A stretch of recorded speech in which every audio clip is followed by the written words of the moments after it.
So some people say that Ilia Topuria resisted wanting to fight Arman Tsarukyan. Now, because of that, Arman Tsarukyan comes into the door and he ups the pressure by joking, maybe not necessarily a joke, that he'd buy the champion's mansion just to secure that bout. And what if the fastest way to the UFC title, honestly, is buying the champion's house? Why not? Because that's exactly what Arman Tsarukyan just offered Ilia Topuria. $3.5 million. Not for real estate, guys, but for a fight. And this just turned into probably one of the most uncomfortable, fascinating power plays demonstrated by a challenger wanting UFC gold. And it totally plays, guys, into the modern era of MMA. So what's going on, everybody? Welcome back. Welcome to Duality 7X. I'm your host, Shiraz. And look, let's talk about why Arman Tsarukyan just forced the UFC and Ilia Topuria into a corner. Now, Arman Tsarukyan is not your typical UFC contender, guys. I mean, most fighters honestly come into the sport fighting out of desperation, trying to escape poverty, chasing a dream, surviving on short money, living in their cars. Guys, there's tons and tons of stories out there. Arman, slightly different. He doesn't actually come from that world. He comes from generational wealth. He lives very, very comfortably. In fact, he was on, he was on a podcast or in an interview with Nina Drama, and she asked him who's in your phone right now? Who's your most popular contact? And he said Vladimir Putin. And he said, in fact, I'm actually going to call Putin after this and chat with him.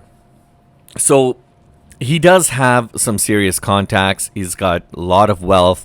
He lives very, very good.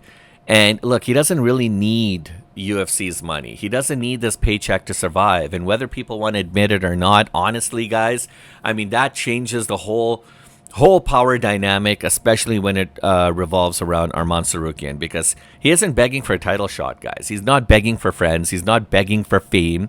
He has all of that. But he's demanding one thing. That's what he wants. Not begging, demanding. There's a big difference in that, right?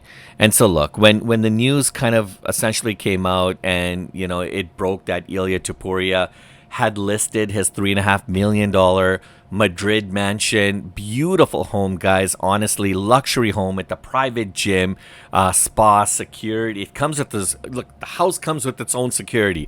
6-car garage. Arman, he didn't even hesitate. He said, "I'll buy your house.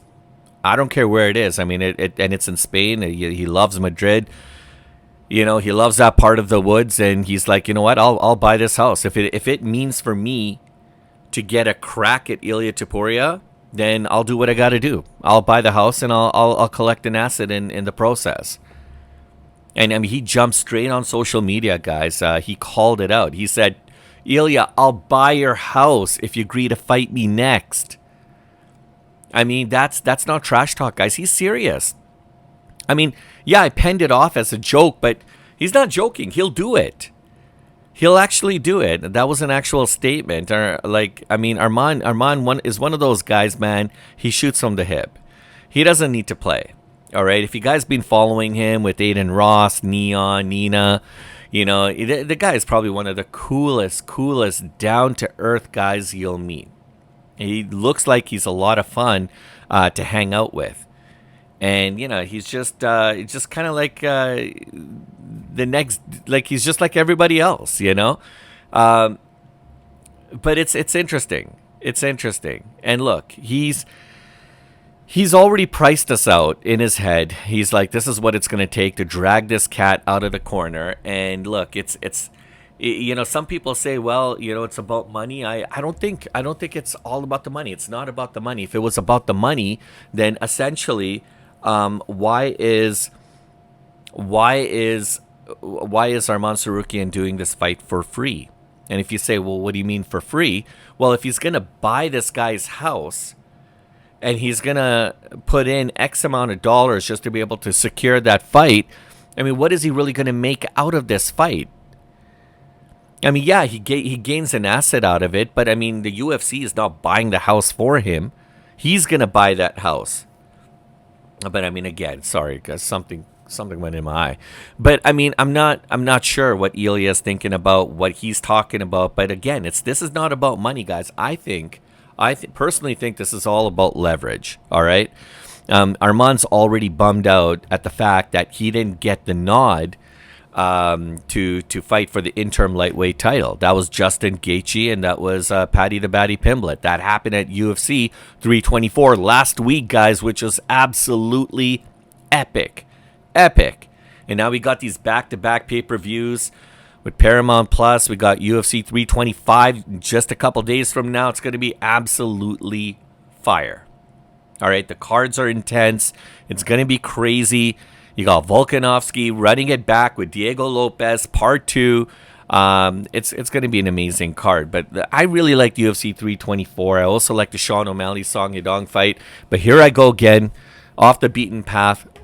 Let me get back onto path here and let's talk about this. So yeah, Arman is pretty bummed. And after his UFC fight night in Qatar, taking out Dan Hooker in grand fashion, I mean, yeah, he's like, I want this fight. So yeah, naturally he is a little upset. He feels like he got passed up for opportunity. And the same guy that he beat now is going to be fighting in UFC 325 against Benoit Saint Denis. That's going to be an unbelievably classic fight as well, too, guys. Great card. You got to watch it. Paramount Plus, guys. It's only $8.99. That said, yeah, I mean, look, Ilia Topuria. I mean, look, Ilia doesn't want to fight Arman Tsarukyan. I don't know why. I just get this vibe that he doesn't want this. Yeah, I mean, he even suggested that he'd probably vacate the belt rather than face him next. And I mean, that tells you everything that you need to know, honestly, guys, all right? Because champions don't avoid easy fights. They avoid the dangerous ones, okay? I mean, no, sorry. I'm going to redact that because not all champions do that, all right? There's guys like Khamzat. There's guys like Islam Makhachev, Alex Pereira. They all love challenges. They only want better and better and better. They don't want an easy ride at all, right? And anyways, that's the makeup. That's how these guys are built. They're built from different fibers, guys. I mean, these guys are stone cold. They don't want to go out. Some fighters, some champions, maybe they want the easy route. They want to coast as long as they can with the gold around their waist. And yeah, some others don't. It is what it is. So anyhow, Arman is not going to go away. Okay, if you know anything about this guy, you know, when he's got his mind on something and he's like laser beam focused, that's it. I mean, he knows he's the rightful number one contender and for that championship title, or for the opportunity to compete for that championship title, and he's refusing to let the UFC rewrite that narrative, all right? And look, and even after UFC 324, I was just talking about Paddy the Baddy. I was talking about how he was kind of pushed forward into this fight against an aging Justin Gaethje, who a lot of people honestly thought was just going to ride off into the sunset after his loss against Paddy Pimblett, and ride off with his legacy strapped around his shoulders. But Justin Gaethje had different plans. And he completely stole the headlines right underneath Paddy Pimblett and beat him to the point where Justin's face was not even scathed. If you look at Paddy's face, he was marked up, tattooed all over his face. He even had to go to the hospital, according to Dana White. Maybe just for like mandatory checkups. But Justin Gaethje looked like he walked into the ring. Into the cage, into the Octagon. And he looked the same. So now this kind of changes this kind of shifts the narrative a little bit now, because now you got Justin Gaethje, who's still in the mix. And now what is he going to do next? And now you got this rising star in Paddy Pimblett. He's going to have to go back to the drawing board and kind of figure things out. But then meanwhile, here you got Arman Tsarukyan. He's been chilling the whole time. like doing YouTube videos with some of the top YouTube influencers and just having a grand old time, guys. And now he's like, okay, playtime's over. Ilia, you and me, we got a date. Let's do this. Oh, do I got to buy your house to make this happen? Yeah, whatever. Throw it into the agreement. He's ready to go. So, yeah, I mean, he's not going to beg. He's not going to rant. He's going to call it like it is. He's going to try to find a way to get this fight sanctioned, right? And calling out what he sees as artificial hype. That's exactly what Arman does, guys. And he gave Justin Gaethje a lot of respect for his fight against Paddy Pimblett. In fact, he's not letting it go. He really does not like Paddy Pimblett. He's been talking about him, trashing him every single opportunity he gets. All right? And that matters because, that could be setting up a fight for Arman and Paddy down into the future. Excuse me. So Arman's not really chasing clout here, guys. I mean, he's chasing legitimacy, and he wants what he feels is his, right? Now, the UFC's got a bit of a problem, right? Because they have this thing called the uncomfortable truth, right? And the UFC knows that they've got a contender in Arman Tsarukyan who can't be financially pressured, who won't be ignored, and won't play that usual game like other fighters will because they're dependent on that Masari.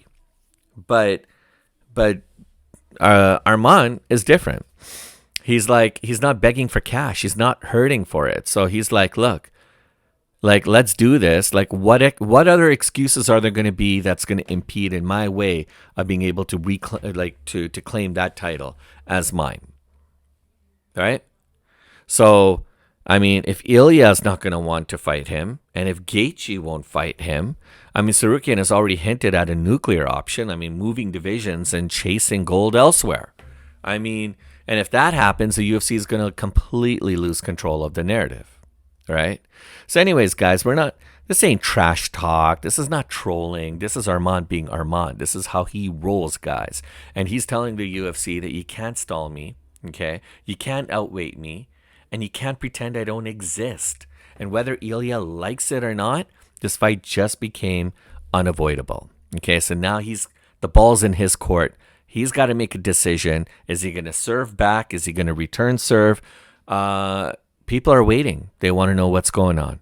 So anyways, guys, I want to thank you guys for sticking around. I hope you guys enjoyed this breakdown. Please make sure to smash the like and subscribe. Turn on the notifications so you guys never miss a beat. And let me know in the comments and thoughts what you guys think about this. Let me know, is Topuria actually avoiding Tsarukyan, or is this smart championship behavior? Is this just what champions do, I guess? Guys, this is Duality 7X, and I look forward to catching you guys on our next one.